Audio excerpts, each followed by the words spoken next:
Welcome to Soccer Perspective. This is the analysis for Spurs versus Arsenal and how the Gunners finally beat Spurs away from home after 8 years. Both teams started with their usual structures. So, Arsenal with an on paper formation of 4-3-3 and Spurs in a 3-4-3 shape. It was Arsenal who dominated the game and registered a comfortable win, even though Ramsdale made some very important saves. So let's look at their on the ball tactics and shape. Arsenal's game plan was to create dangerous one-on-one situations and 3v2 or 2v1 overload situations in the wide areas against Spurs' 4-5-1 defensive shape. They did this especially on the right, with Saka being a very direct and explosive winger on the ball.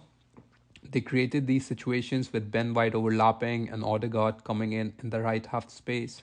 From here, Saka could take on his man and run towards the byline, combined with Ben White, or set up Odegaard for a long range shot, which he opted to do quite a few times. Arsenal wanted to create these situations through build up as well as in attacking transitions, and both of their goals came through such situations. First one they created through a build up, and the second one in transition. It's very interesting how they created these situations through build up, so let's look at that next. Arsenal would often build up from their left. Here, Martinelli is holding the width to drag Spurs to that side and also creating a triangle along with Zinchenko and Xhaka to be able to easily move the ball.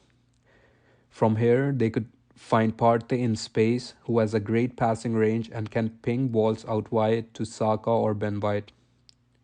Here, in the build up to their first goal, after moving the ball from left to right, Arsenal have created space for Xhaka to be played in, and Odegaard engages Højbjerg to stop him from pressing Partey.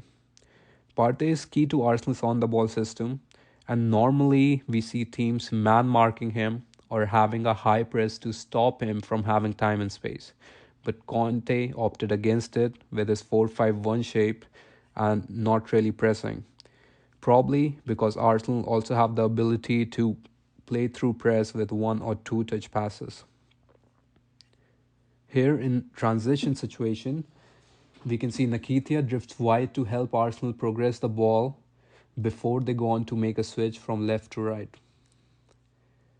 With settled position in the final third, Arsenal took a 2-3-5 shape with both fullbacks inverting on either side of Partey.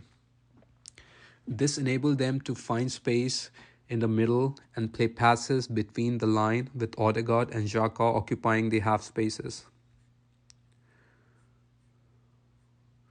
Now let's look at how Spurs shaped their tactics on the ball and how Arsenal countered that.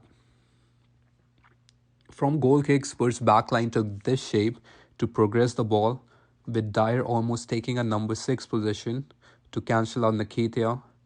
From here, Lloris could find one of the wing backs after exchanging passes with Romero and Longley.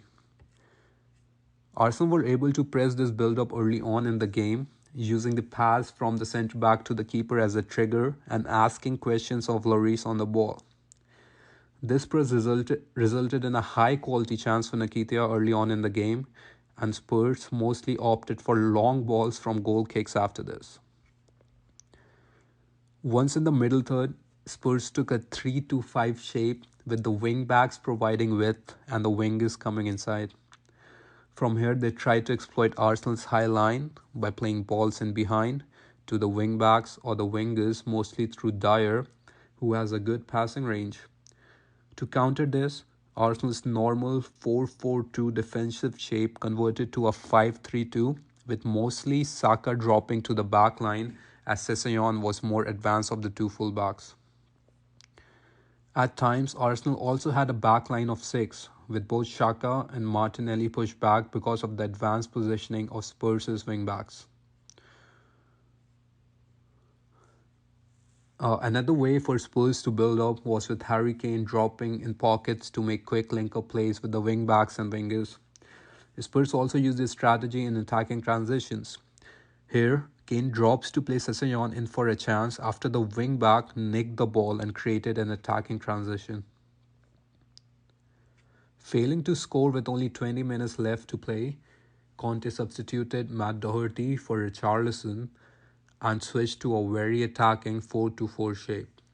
In the shape, they mostly played long and direct balls, as now they had the aerial ability to Richarlison along with Kane and multiple runners in the front line.